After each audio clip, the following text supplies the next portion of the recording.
자, 85페이지 보겠습니다. 85페이지 3번 보시죠. 등록의 효력 소멸. 아까 우리 등록은 무슨 성을 갖고 있다 그랬죠? 뭐 500년이든 이렇게 쭉 갈 수 있는 거를 세자로 뭐라고 그랬죠? 영속성. 근데 그 영속성을 깨는 원인들이 좀 있어요. 그래서 1번에 보면 등록 뭐 했을 때? 취소에다가 동그라미 하나 해주시고요. 85페이지 하단 취소 동그라미. 그 다음에 이제 2번에 보면 개인이 뭐 했거나 사망, 그리고 법인이 해산, 사망 해산도 다 각각 동그라미 해주시고요. 뒷장 넘기시면 3번에 보면 폐업이라는 단어가 나오는데 폐업에도 동그라미. 자, 그러면 네 가지가 영속성을 깨는 원이네요. 뭐가 영속성을 깨죠? 취소, 사망, 해산, 폐업. 뭐 그것만 없으면 쭉 가는 거네요. 근데 이제 그거가 없을 수가 없죠. 왜냐면 개인 같은 경우에는. 근데 그게 없을 수 있는 게 누가 없을 수 있다 그랬죠? 법인 같은 경우에는 쭉 갈 수 있어요. 이제 참고하시면 되겠고. 86페이지 이제 오시고 등록 및 소속에 대한 제재라고 했는데 이중 등록의 금지 뭐 이런 말 나오죠, 그죠? 등록을 몇 개 이상 하면요. 2개 이상 하면, 2개 이상 하면 그걸 하면 안 된다. 공정한 플레이가 아니고 페어 플레이가 아니니까. 그럼 등록은 몇 개만 해라? 하나만. 그 다음에 이제 2번에 보면 이중 소속의 금지. 아까 제가 2개 이상의 사무소에 소속되고 그러면 안 된다 그랬죠? 이걸 우리 뭐라고 한다 했어요? 이중 소속 금지. 오른쪽에 그러니까 87페이지 쪽에 와보니까 이중 소속 금지에 대한 행정형벌 해가지고 표가 하나 나오죠. 거기 보면 개업공인중개사가 이중 소속을 하면, 그러니까 개공인데 또 다른 뭐 이렇게 소속을 또 가져. 뭐 개공인데 소공이 되거나 뭐 이렇게 하게 되면 그러면 절대적 등록 취소. 이게 절대적 등록 취소라는 건 뭔 뜻이겠어요? 반드시 등록을 취소한다. 뭐 이런 얘기 되겠죠. 그리고 형벌도 가할 건데 형벌은 몇 년 몇 천?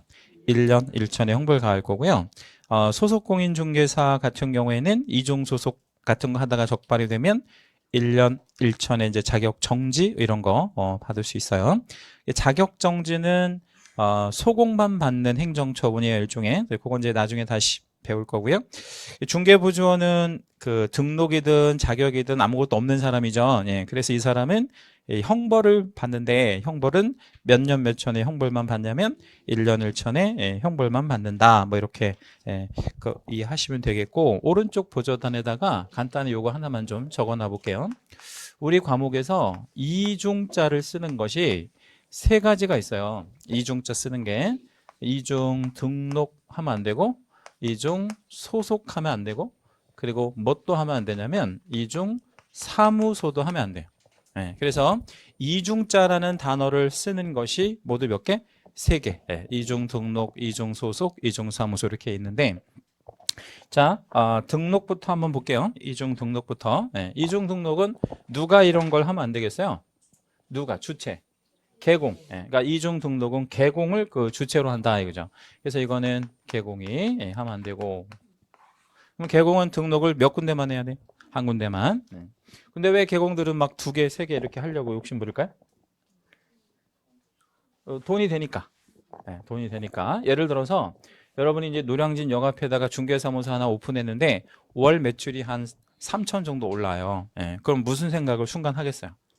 하나 더 하겠다. 왜냐면 하나당 3천이면 2개면 6천인데 금방 돈 모으잖아요. 그러니까 하나 더 하고. 근데 하나 더 했는데 이제 매출이 6천 되는 거야.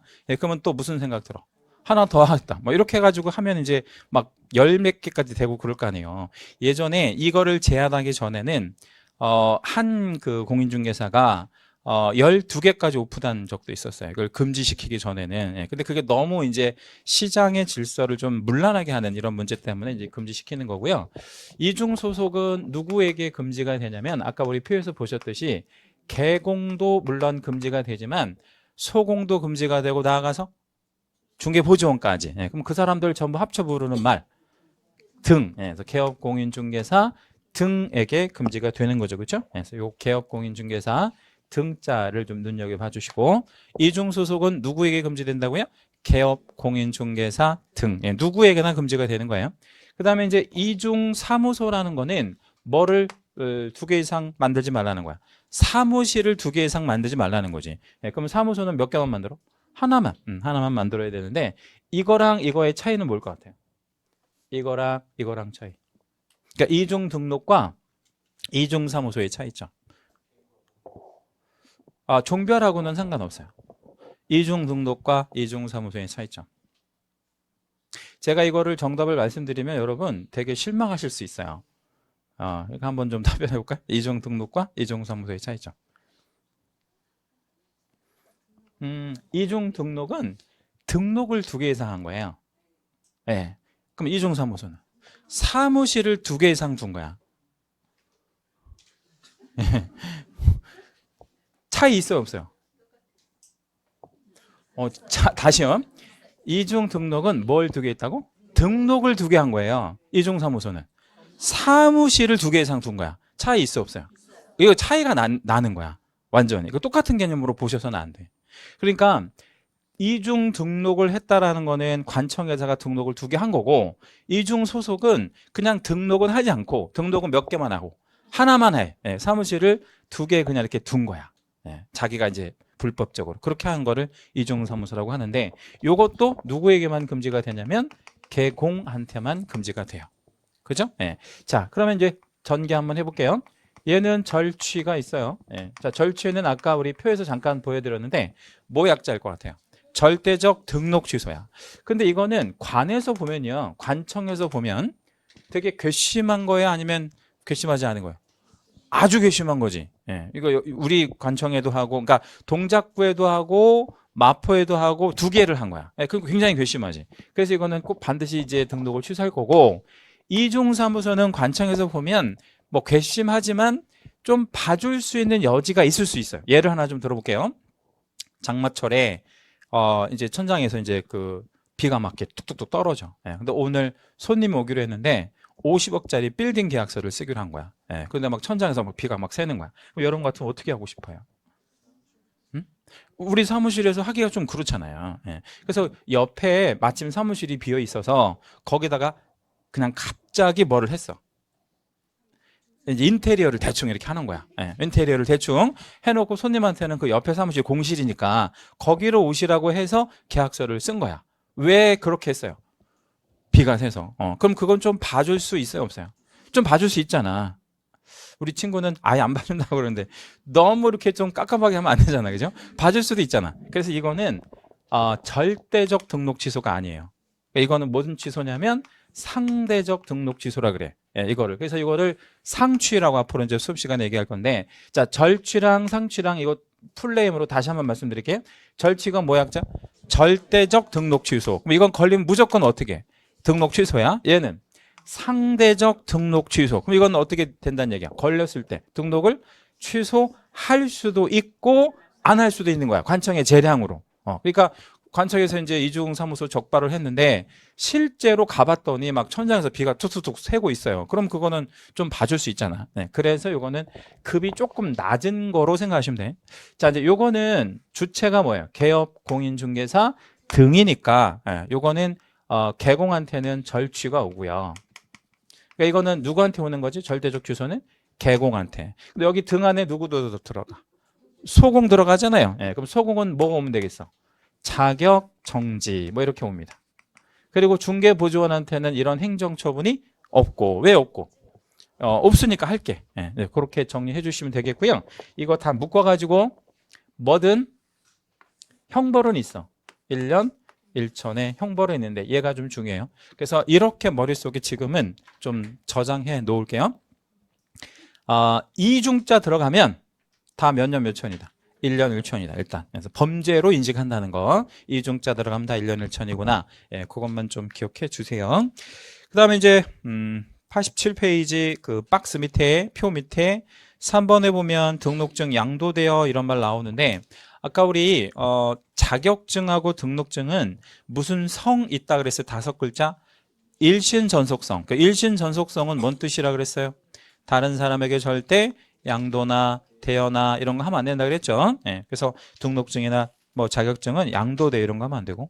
4번에 부정등록이라는 말이 나오는데, 그 부정등록이라고 하는 건 뭐냐면 실무 교육을 안 받은 사람은 등록을 할 수가 없죠. 예, 그런데 실무 교육 받을 시간이 없는 바쁜 사람도 있을 수 있죠.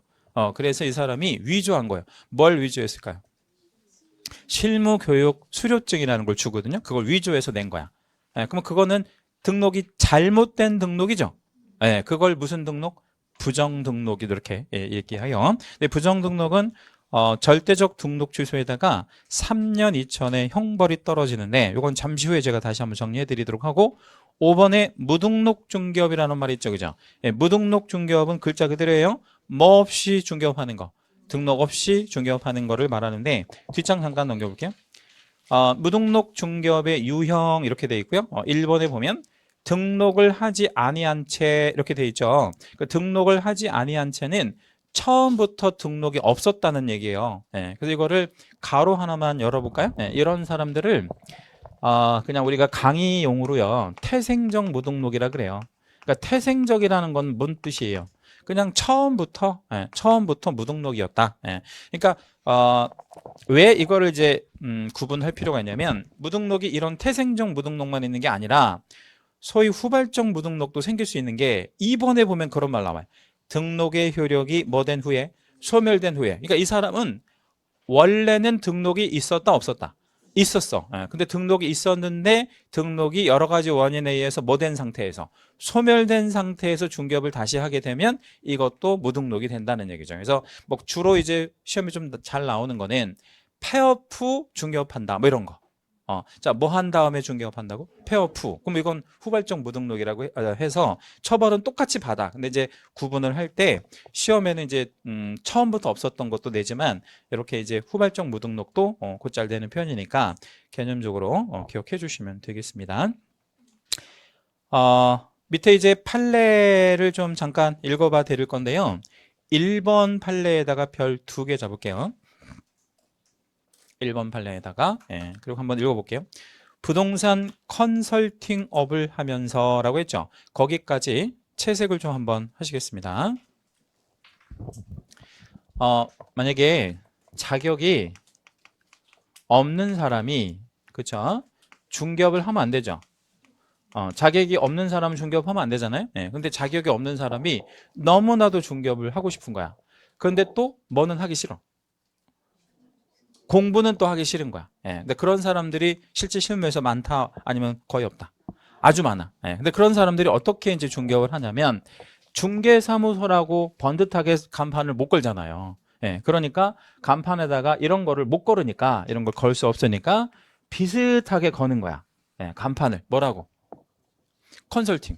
그러니까 뭐 무슨 부동산 컨설팅 뭐 이렇게 이제 걸어요. 해놓고 뭐 주 종목은 상담 뭐 이렇게. 원래 컨설팅은 상담을 하는 거거든요. 근데 상담을 뭘 상담을 하냐면 부동산에 관련된 모든 상담을 다 하겠다는 거야. 그러면 중개에 관련된 상담도 할 수 있어? 뭐 할 수 있죠. 그러다 보면 상담만 하는 게 아니고 자연스럽게 이 사람이 뭐도 할 수밖에 없어요. 중개도 할 거 아니에요. 그럼 이거는 컨설팅이에요? 아니면 컨설팅이 아닌 거야? 컨설팅은 아닌 거지. 원래 컨설팅은 상담까지만 해줘야 되는데 중개까지 할 수가 없잖아요. 이것까지 하면. 해서 이 사람을 처벌한다 안 한다? 해야 돼. 그래서 판례 한번 읽어보면 공인중개사법에 따라 등록을 받지 아니하고 컨설팅 행위에 수반하여 부동산을 중개한 사실은 뭐에 해당한다? 무등록 중개업에 해당한다. 거기다도 우리 채색 한번 해주시고요. 아무튼 뭐 세상에 존재하는 컨설팅 업자들은 싹 다 무등록 중개업이다 이렇게 보시면 돼. 왜냐하면 상담만 해가지고는 돈이 안 되거든요. 상담만 해서 뭔 돈이 되겠어. 그러니까 매매에 관한 알선, 뭐 임대차에 관한 알선 뭐 이런 거 다 하기 때문에 이건 딱 정리가 돼야 돼. 그래서 우리가 이렇게 길거리 다니시다 보면 요즘엔 이게 거의 없어졌거든요. 예전에는 정말 많았어요, 이게. 그리고 지금도 어디에 보면 아주 많냐면 지방 국도변에 보면 토지 전문 컨설팅 하는 사람들 되게 많아요. 그러니까 얼핏 보면 뭐처럼 딱 생겼어. 중개사무소. 근데 간판의 내용이 조금 희한한 사람들은 다 컨설팅 하는 사람들인데 만약에 이제 그런 거 보셨잖아요. 그러면 신고하시라고. 어디다가 신고하시면 되겠어요? 1번 시군구, 2번 경찰서. 아무 데나 하셔도 돼요. 아무 데나. 아무 데나 하시면 50만 원을 줘요. 이제 그 사람을 이제 무등록 중개업이라고 만약에 판단이 되면 이걸 세자로 포상금이라 그래요. 그러니까 이런 사람들은 있으면 안 돼. 왜냐하면 우리한테는 이 사람들이 그냥 어떻게 보면 그냥 암덩어리 같은 거지. 그렇죠? 왜 이 사람들이 암덩어리야? 우리한테는. 자, 우리는 뭐 다 해. 시험도 봐서 자격도 취득해가지고 등록을 하면 세금도 다 내? 안 낼 수가 없잖아요. 우리는 그렇게 합법적으로 하는데 이 사람들은 아무것도 안 하고 하는 거예요. 뭐 자격도 없어, 세금도 한 푼도 안 내, 무슨 뭐 사고 치면 뭐 책임도 안 져, 에? 아무것도 안 해. 처벌도 안 받아 이 사람들. 왜 처벌도 안 받아? 만약에 걸리지 않으면 자격이 없으니까. 그러니까 이 사람들은 존재하면 안 되는 사람들 이렇게 생각하시면 돼요. 물론 이제 나는 그냥 순수한 상담만 하겠다 이거는 상관은 없는데 그렇게 하는 것 자체가 사실은 현실적으로 불가능하다고. 상담하다 보면 자연스럽게 이제 무등록 중개까지 가니까. 자, 이번 판례는 그냥 간단히만 볼게요. 변호사 한 명이 중개업을 이렇게 하다가 적발이 됐어요. 근데 누가 중개업을 하다가 적발이 됐다고? 변호사가. 그럼 그 사람 무등록 중개업으로 처벌해야 돼? 아니면 변호사니까 봐줘도 되겠어? 처벌해야지. 왜? 이 사람도 공인중개사 자격이 없이 했으니까 당연히 처벌을 해야죠. 그래서 이거는 변호사라도 말하자면 그 5번째 줄 끝부분에 보면 등록 기준을 적용받지 않는다고 할 수는 없다. 이건 뭔 말이에요?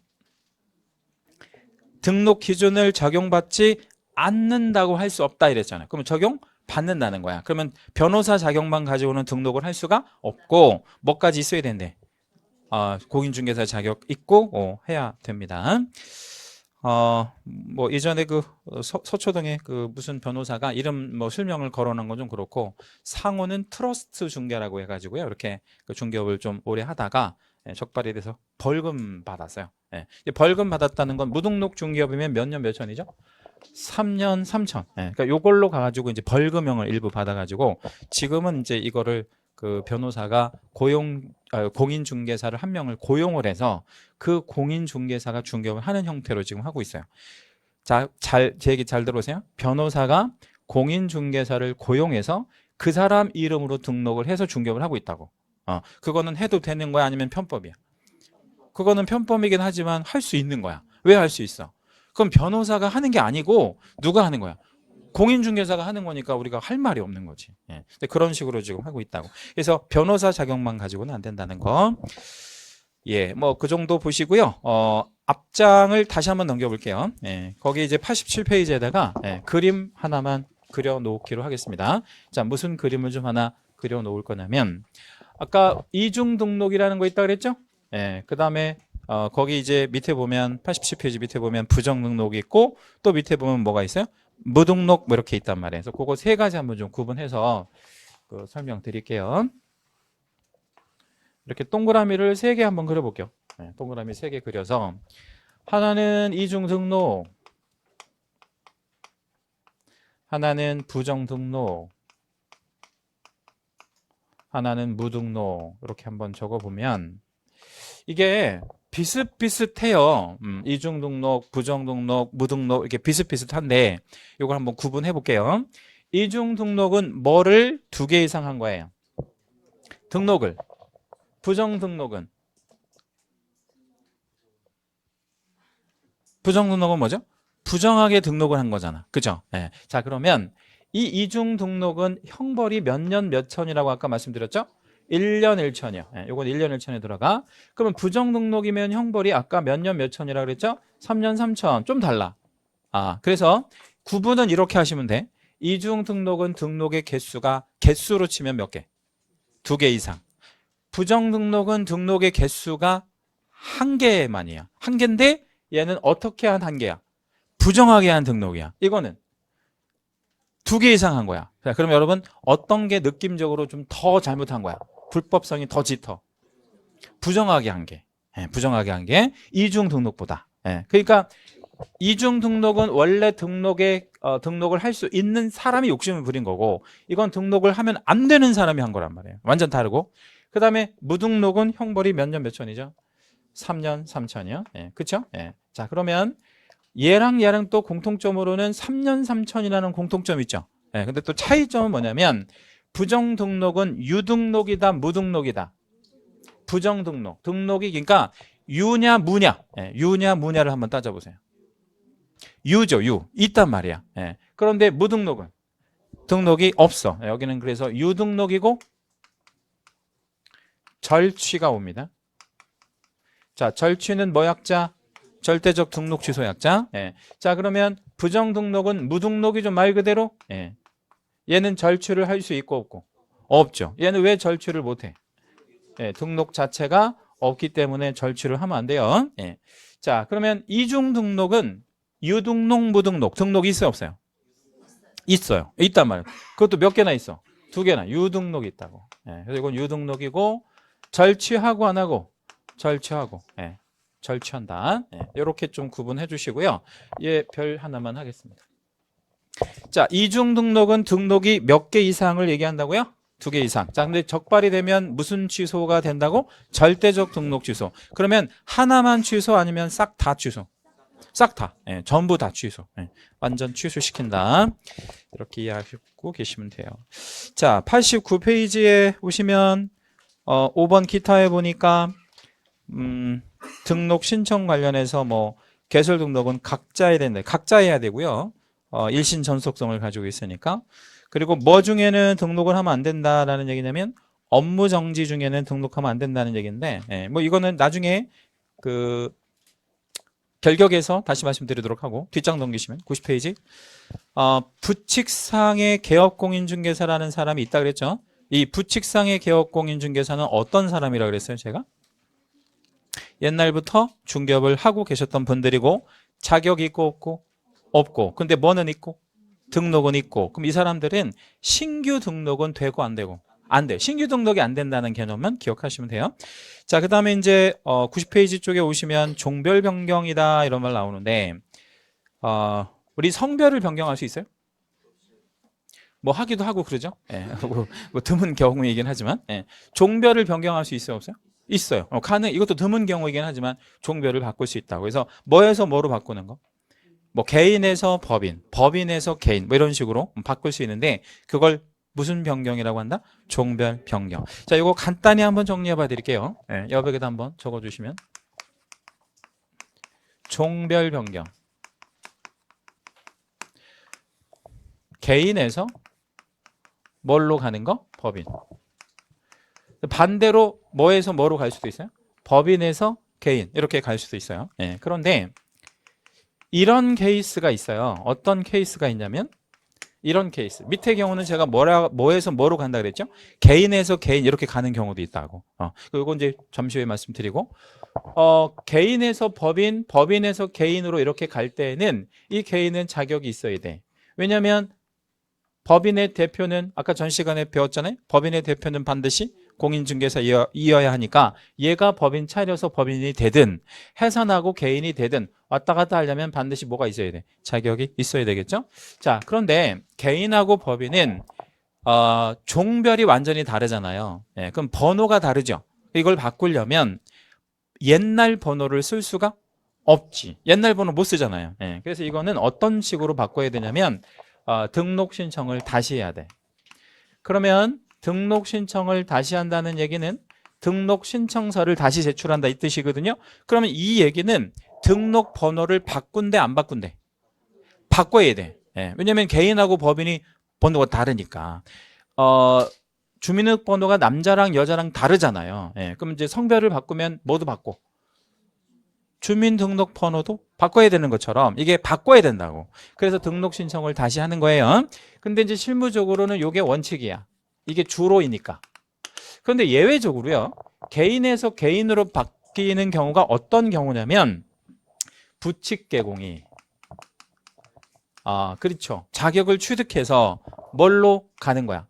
공인중개사인 개공으로 갈 수가 있어요. 이렇게. 네, 이거는 개인에서 개인으로 이렇게. 그러니까 매우 드문 케이스이긴 하지만 이렇게 바뀔 수도 있다 이거예요. 네. 그러면 이거는 두 개가 공개로 바뀌는 거다. 이렇게 생각하시면 돼. 그럼 이거 두 개는 개인에서 개인으로 바뀌는 거잖아요. 이러면 등록번호를 굳이 바꿀 필요가 없지. 네. 그래서 이거는 약식으로 하는데 등록증만 바꿔 그냥 살짝 등록증 재교부 방식으로 하고요.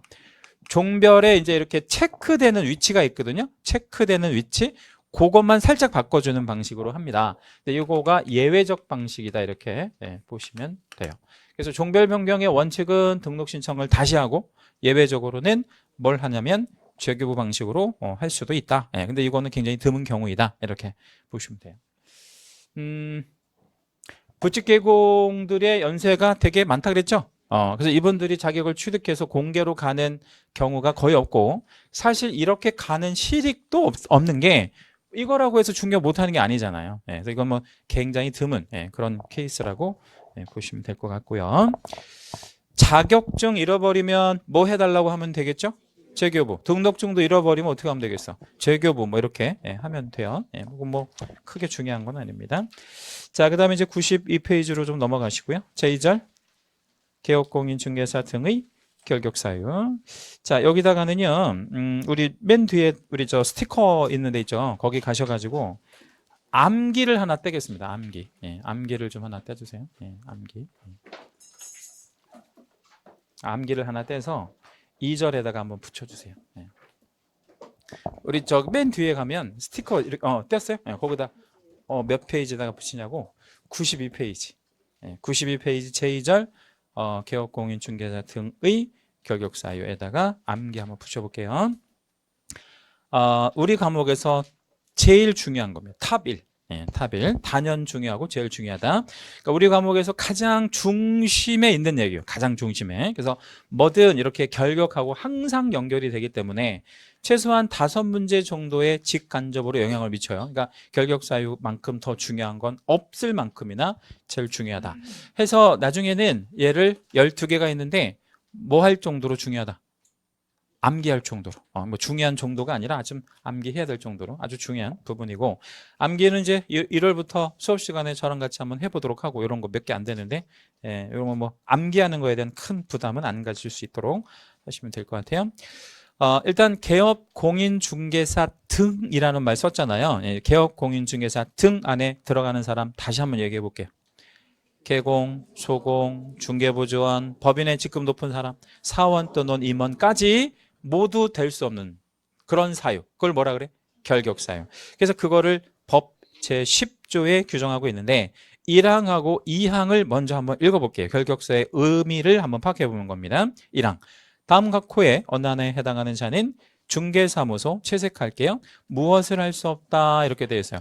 개설 등록을 할 수 없다까지 채색해 주시고, 개설 등록할 수 없다라는 말을 달리 표현하면요, 개공이 될 수 없다. 그렇죠? 다시 개공이 될 수 없다를 결격사유다 이렇게 얘기합니다. 자, 오른쪽에 2항 10조 2항을 먼저 한번 읽어볼게요. 제1항 제1호 내지.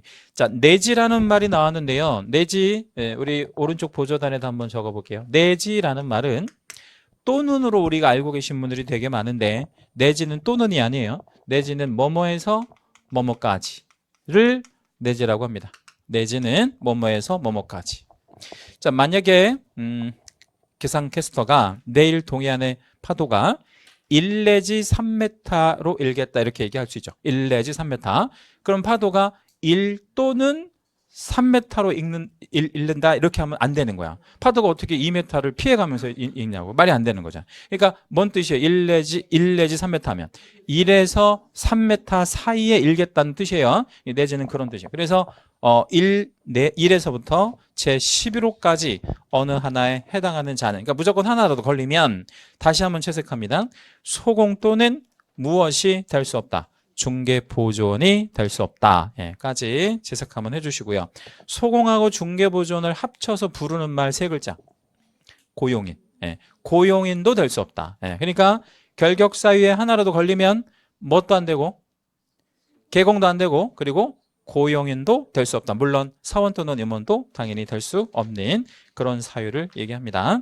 결격 사유도 물론 중요한데요. 더 중요한 게 있어요. 결격 사유보다 훨씬 더 중요한 거는, 자, 여러분 101페이지를 좀 먼저 가보겠습니다. 101페이지 먼저 가시고요. 중요한 순서대로 좀 말씀드리면, 101페이지 상단에 보면 결격 사유 적용 효과라는 말이 있죠. 그죠? 그러니까 이 결격 사유에 해당이 되면 어떤 일이 생기느냐 이거예요. 어떤 일이 생기느냐. 그걸 좀 그림 한번 그려드리는데, 오른쪽 여백에다가 그림 한번 그려볼게요.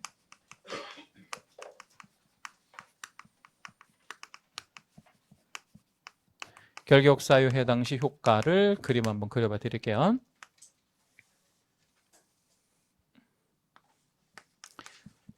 이걸 중개업이라는 영역이라고 생각을 해볼게요. 원래 중개업은 그림으로 그릴 수 있는 게 아닌데 말로 설명해야 되는데 이걸 그림으로 한번 편의상 그려볼게요. 여기가 중개업이라는 영역입니다. 근데 처음부터 원시적으로 결격 사유인자가 있을 수 있죠. 예. 자, 사람은 미성년자로 태어나요? 아니면 성년으로 태어나요? 미성년. 그러니까 사람은 처음부터 뭘로 태어나냐면 결격 사유자로 태어나는 거예요. 이렇게 애초에 결격 사유인 사람들을 원시적 결격이라고 표현할 수 있어요. 원시적인 결격. 처음부터 결격이었던 사람은 어떤 효과가 있냐면 이 안에 들어간다 아니면 못 들어간다. 처음부터 결격 사유였던 사람은 이 안에 영역 안에 들어간다, 들어갈 수 없다. 들어갈 수 없다. 이게 첫 번째 효과예요. 결격의 첫 번째 효과. 처음부터 결격 사유였던 사람은 못 들어간다는 얘기야. 그게 단순히 말하면 첫 번째 효과예요. 요거 이해됐죠? 예. 자, 그러면 여기다 이제 적어 볼게요. 이 네모 박스 안에 개업 공인 중개사 등이 있었다고 가정을 해 보죠. 자, 그런데 이 개업 공인 중개사 등은 어떻게 이 영역 안으로 들어갔을까요? 자격 있었고 사무실 확보했고 이제 그 얘기를 하려고 하는 게 아니라 어떻게 여기에 들어갔을까요? 제가 힌트 드릴게요. 결격 사유인 사람들은 못 들어간다 그랬잖아요. 근데 얘네는 어떻게 들어갔어? 결격 사유가 아니어서 들어간 거야. 그렇죠? 예. 그러니까 결격 사유인 사람도 있지만 아닌 사람도 있을 거 아니에요. 그럼 아닌 사람들은 이 자리에 들어갈 수 있단 말이에요. 예. 근데 들어갔는데 이 사람들이 일을 하다가 후발적으로 결격 걸릴 수 있다? 없다? 있다라는 거죠. 일을 하다가 뭐 잘못하면 뭐 징역도 갈 수도 있고 벌금도 낼 수 있고 할 거 아니에요. 그럼 결격에 걸릴 수 있단 말이에요. 이런 걸 후발적 결격이라고 표현할 수 있고요. 자, 이렇게 되었습니다. 예, 그럼 이 사람들 어떻게 해야 돼? 원래는 결격 사유인자는 못 들어가죠? 예, 그럼 이 사람들은 어떻게 돼야 되느냐라는 것을 질문 드리고 있어요, 제가. 나와야죠. 나온다고. 근데 나오는데 본인 스스로가 나와요? 아니면 타인에 의해서 빼내는 개념일까요? 빼내는 개념이에요. 이건 퇴출 당하는 겁니다. 자, 그러면 이제 결격사유 해당 시 효과를 말씀 다 드렸는데 이게 우리 과목에서 유일무이하게 별 5개 하는 거예요. 그러니까 가장 중요한 공인중개사법 탑 1이다라는 거죠. 과목별로 왜 가장 중요합니다 이렇게 특별히 강조하는 거 있어 없어요? 있을 거 아니에요. 우리 과목에서 제일 중요한 거라고. 근데 굉장히 이게 쉬워요. 뭐냐면 결격 사유에 처음부터 걸린 사람은 못 들어가. 이미 들어가 있는 사람이 후발적으로 결격에 걸리면 퇴출당해. 그럼 정리하면 이런 뜻이네. 결격 사유인 사람들은 중개업에 뭐 할 수 없어요? 종사할 수 없는 거야. 그게 효과지 뭐. 그쵸? 그러니까 12가지가 있는데 하나라도 해당이 된 사람은 중개업에 뭐 할 수 없다? 종사할 수 없다. 이렇게 정리하시면 돼요. 그럼 우리 오늘 이제 우리 수업 마치고 집에 가실 때 중개사무소가 있을 거 아니에요. 근데 그 중개사무소에 근무하시는 분은 뭐가 아니어서 근무하는 거야? 결격 사유가 아니어서 근무하는 거지. 왜냐면 결격 사유자들은 다 퇴출 당하거나 진출을 못 하니까요. 자, 요게 이제 우리 과목에서는 제일 중요하고 이제 내용을 좀 하나씩 보도록 하겠습니다. 92페이지 다시 오셔서요. 10조 1호부터 볼게요. 미성년자라는 개념이 있는데 일단 미성년자는요. 나이를 가지고 따지는 개념이거든요. 근데 나이가 만 몇 세에 달하지 아니한 자 19세. 그럼 이 사람은 어떻게 해야 결격에서 벗어나가겠나 한번 생각해 볼까요? 나이 먹어야지 뭐. 나이를 먹는데 몇 살? 만 19세에 도달이 돼야 돼. 그러면 나이만 먹으면 결격에서 해소가 되는 거예요? 아니면 뭐 어떤 뭐 특별한 다른 것도 해야 돼? 나이만 먹으면 되는 거야. 이거는 나이 때문에 결격에 걸린 거니까. 근데 이제 민법 시간에 뭘 배우냐면 미성년자가, 그러니까 미성년자는 몇 세 안 된 사람이, 만 19세 안 된 사람이 혼인을 하면 성년이 된다 이렇게 배워요. 근데 그거는 어디에서 그렇다는 거야? 민법만 그래. 예, 사법에서만. 그러면 우리 18 먹은 아이가 혼인을 했대. 그러면 개업, 공인, 중개사 등이 될 수 있다. OX. X. 그거 갖고 안 된다는 거야. 혼인 갖고. 그러니까 민법에서나 단독 법률행위를 할 수 있다는 뜻이지 개공이 되는 거하고는 상관이 없어요.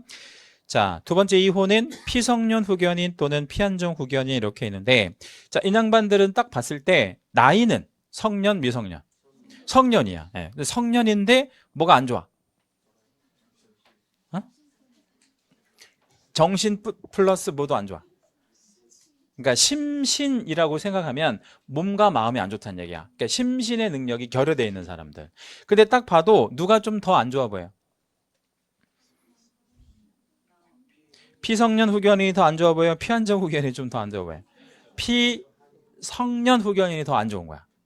그래서 법률상의 어떤 의미는 피성년 후견인은 심실 상실 상태에 있는 사람이에요. 그냥 식물인간 정도라고 생각하시면 돼. 살아는 있으나. 예. 그리고 피한정 후견인은 이제 왜 그런 사람 있잖아요. 어제 우리 비 왔죠? 비 오면 막 좋아하는 사람들 있잖아. 이렇게 막 비 오면. 예. 그리고 눈 오면 막 뛰어다니고 막 이렇게. 예. 그런 사람들을 뭐라고 해? 피한정 후견인. 예. 심신 박약 상태라고 얘기합니다. 자, 예를 하나만 들어도 여러분 기억에 오래 담으시라고요. 롯데 신격호 회장 있죠? 롯데 신격호 회장이 90이 넘으셨어요. 근데 자식들이 아들도 있고 딸도 있잖아요. 예, 자식들이 그 신 회장을 피한정 후견인 선고를 자꾸 해드리려고 하거든요. 근데 이걸 왜 자꾸 해드리려고 할까요? 재판 중에 있는 걸로 알고 있거든. 아직 결론이 안 난 걸로 알고 있는데 왜 자식들이 자기 아버지를 피한정 후견인 선고를 자꾸 해드리려고 할게? 이게 무슨 뭐 훈장도 아닌데. 응? 근데 그 양반이 돈이 좀 있을 거 아니에요. 예. 근데 돈이 좀 있는데 이 양반이 결혼을 4번 하셨다고. 근데 또 하고 싶을 수 있잖아. 90 넘으셔서. 근데 또 결혼을 하시게 되면 어떻게 되겠어? 그러니까 만약에 수십조의 재산이 있는데 또 결혼을 해가지고 뭐 하나 준다고 하면 뭐 예를 들어서 뭐 그냥 부동산 하나 가져 이렇게 했는데 그게 만약에 한 뭐 1조 정도 내는 부동산이라고 치면 누가 상속받는 게 줄어들어요. 자식들이. 그러니까 자식들이 계속 이렇게 하려고 하는 거야. 그런 거 못하게 하려고. 이거는 어떻게 보면 좋은 제도임에도 불구하고 약간 좀 다른 의미로 악용되어질 수 있는 소지도 있더라. 이렇게 생각하시면 되고요. 다만 이제 좋은 의미로 또 이걸 활용할 수 있는 게 있을 수 있어요. 뭐 예를 들자면 21살 정도 먹었는데 지능이 약간 부족해요.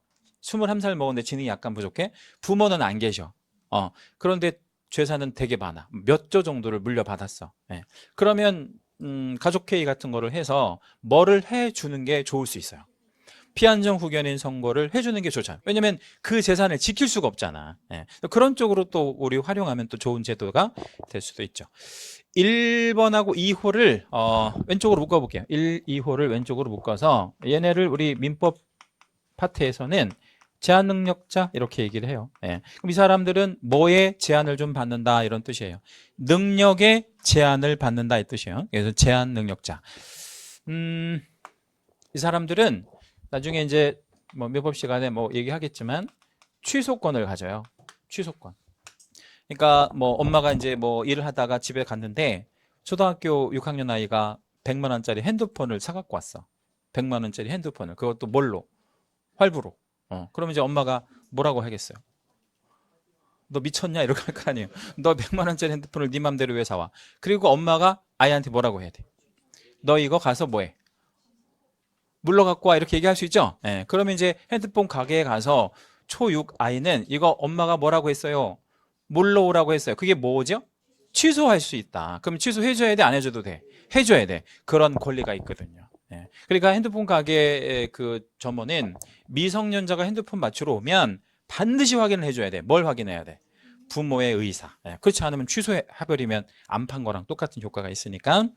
자, 3호에 보면 파산선고를 받고 복권되지 아니한 자 뭐 이런 말 나와 있는데 이 파산선고자는요 심신의 능력은 있어요. 심신의 능력은 양호한데 무슨 상태가 안 좋아? 재산 상태, 경제적인 능력이 좋지 않아서 이런 사람들은 뭐를 하지 않는 게 좋다고 보는 거야. 중개업을 하지 않는 게 좋다. 이렇게 이제 보시면 되고. 그럼 이 사람들은 언제까지 중개업을 할 수 없겠어요? 복권될 때까지. 복권되지 아니한 자 이랬으니까. 복권은 이제 뭐 돈 갚아야지 뭐 남의 돈 쓰고 그런 거니까. 대개 이제 시험에 1번, 2번, 3번인 거의 출제하지 않아요. 이제 이건 어떻게 보면 뭐 그냥 기본적인 내용이고 4번, 8번, 11번만 따로 별표를 좀 하나씩 하겠습니다. 4, 8, 11번이요. 4번, 8번, 11. 4번은 되게 중요한 기출문제도 많고 8번은 여러 가지 이제 의미로 봤을 때 상당히 어려운 문제를 하나 낼 수 있는 게 8번이고 11번은 문제 출제하기도 좋고 실제도 잘 되는데 또 잘 틀리기도 하고 뭐 그런 것들입니다. 자, 4번 먼저 읽어 드릴 건데요. 4호. 금고 이상의 실형 선고를 받고 그 집행이 종료되거나 집행이 면제된 날로부터 3년이 경과되지 아니한 자 이렇게 표현했죠. 자, 그러면 요거는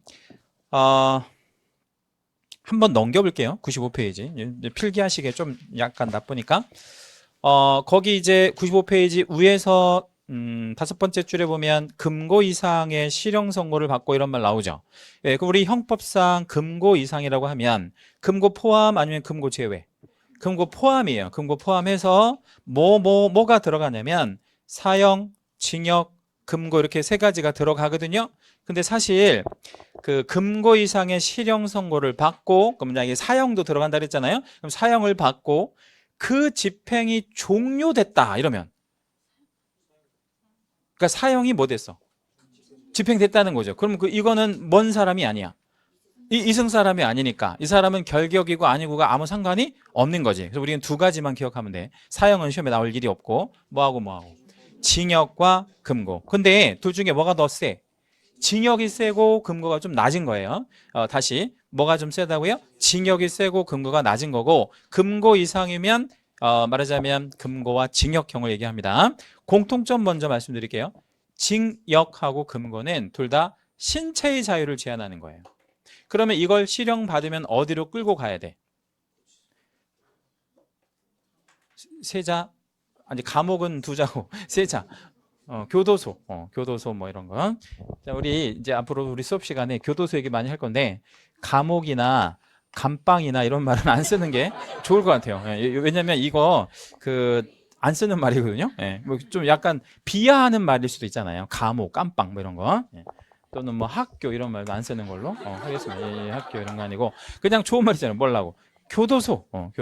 예, 그래서 형의 선고를 받고 어디로 끌고 갔어요? 교도소. 그럼 교도소에 가 있는 동안에 중개업을 할 수 있다 없다? 없다라는 거예요. 그럼 언제 할 수 있어? 나와야지. 그걸 뭐라 그래? 집행 종료라고 해요. 집행 종료. 나오는 걸 집행 종료. 자, 그런데 집행이 종료되고 막바로 중개업을 하는 게 아니에요. 그러면 몇 년 기다려야 돼? 3년. 왜냐면 추가적인 제재를 하는 거야. 너 3년 더 반성해. 이렇게. 성범죄 같은 거를 저지르면 징역 다 살고 나올 때 뭐 차고 나오죠? 전자팔찌. 그거랑 비슷한 개념이야. 그러니까 다 살고 나와도 막바로 하는 게 아니라 3년을 기다리는 거예요. 추가 제재. 자, 그럼 질문. 오늘 징역 5년 받았대. 오늘 징역 5년. 그러면 몇 년간 결격이에요? 오늘부터 8년간. 왜 8년 나왔어요? 5년에다가 더하기 3년 이렇게 따져. 그런 식으로 이제 문제 잘 나오고. 그 다음에 이제 금고와 징역형의 차이점 한번 말씀드리면 징역은 일을 시킵니다. 어디에서?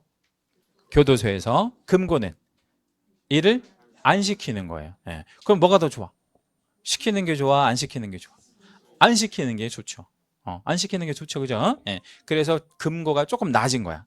예. 그러면 어떤 사람은 금고형을 주로 하냐면 정치범이나 사상범 뭐 이런 사람들은 다른 우리 수용자한테 어떤 교화, 감화 이런 거 시킬 수 있잖아. 그 사이비 종교 지도자 이런 사람들은 다 금고형으로 가고요. 그다음에 이제 징역형은 이제 주로 어떤 사람한테 하냐면 막 폭력, 폭행 뭐 이런 거, 뭐 사기치는 거 이런 거는 이제 대부분 징역형으로 가는데 일을 시킨다는 거죠. 일을 그런 차이가 있어요.